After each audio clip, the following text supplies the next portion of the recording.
In Leicester Square on Sunday, crowds of cinema-goers waited to see their favourite stars arrive at the Odeon for the British Film Festival of 1949, part of the great countrywide ballot organised by the Daily Mail to choose the most popular British film and film stars of last year. One of the early arrivals, successfully waylaid by autograph hunters, was Jack Warner. Kathleen Harrison was there, and so too was Douglas Montgomery. Inside the foyer, the stars were taking refreshments before appearing on the stage. Here is Patricia Rock. And here, Michel Morgan. And Oliver Twist in the person of John Howard Davis. But so many famous people were there that it had to be left to Richard Dimbleby to interview whoever he could.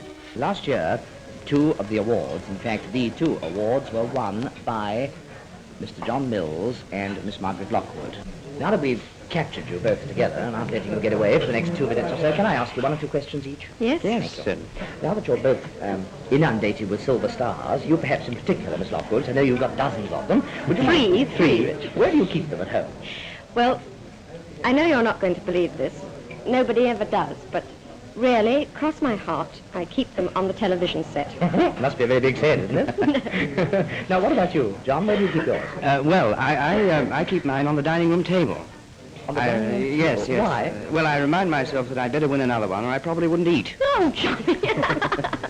While I was looking through the crowd just now to find someone interesting to bring up for your inspection, I saw the bright light shining on a bald head, gleaming and glistening in the heat. I brought the bald head here, and of course, there he is. He's got a face on the bottom of it as well. A very old friend of mine, and his name, well, I'll let him introduce himself, I think. Oh, I say I'm a fool. Of course, his name is Dudley. It's Maurice Denham. Sorry, That's Maurice. yes. Have you looked over there? You see? Have I? Yes. Could you get it to come over Yes, here? certainly. Just a minute. Go on. Now, that's... You know Valerie Hobson, don't Of you? course I do. Hello, How are you?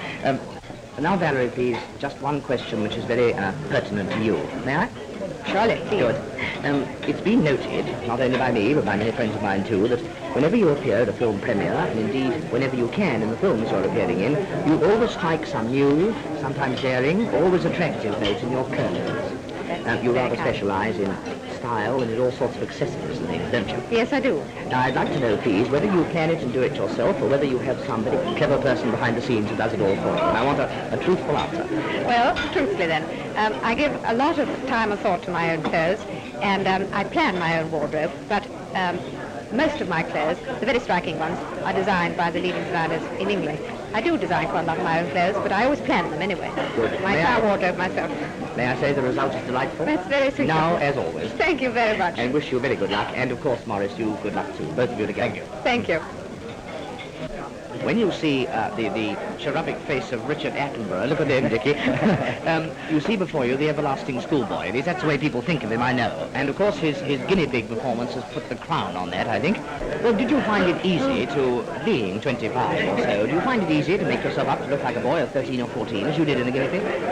Well, I don't. It's a horrible question to ask. Well, you've got away with it, honestly. I mean that. Well, it's very nice of you. The makeup people and the, camera people were very clever in trying to get rid of my awful bags under my eyes and try to make me look the correct age. Now, I bet you don't look 13 at this moment. Afterwards, the stars went into the theatre, where some of them appeared in person on the stage to broadcast excerpts from their recent successes. These were just a few reminders of some great British films. But votes from all over the country must be counted before the awards can be made.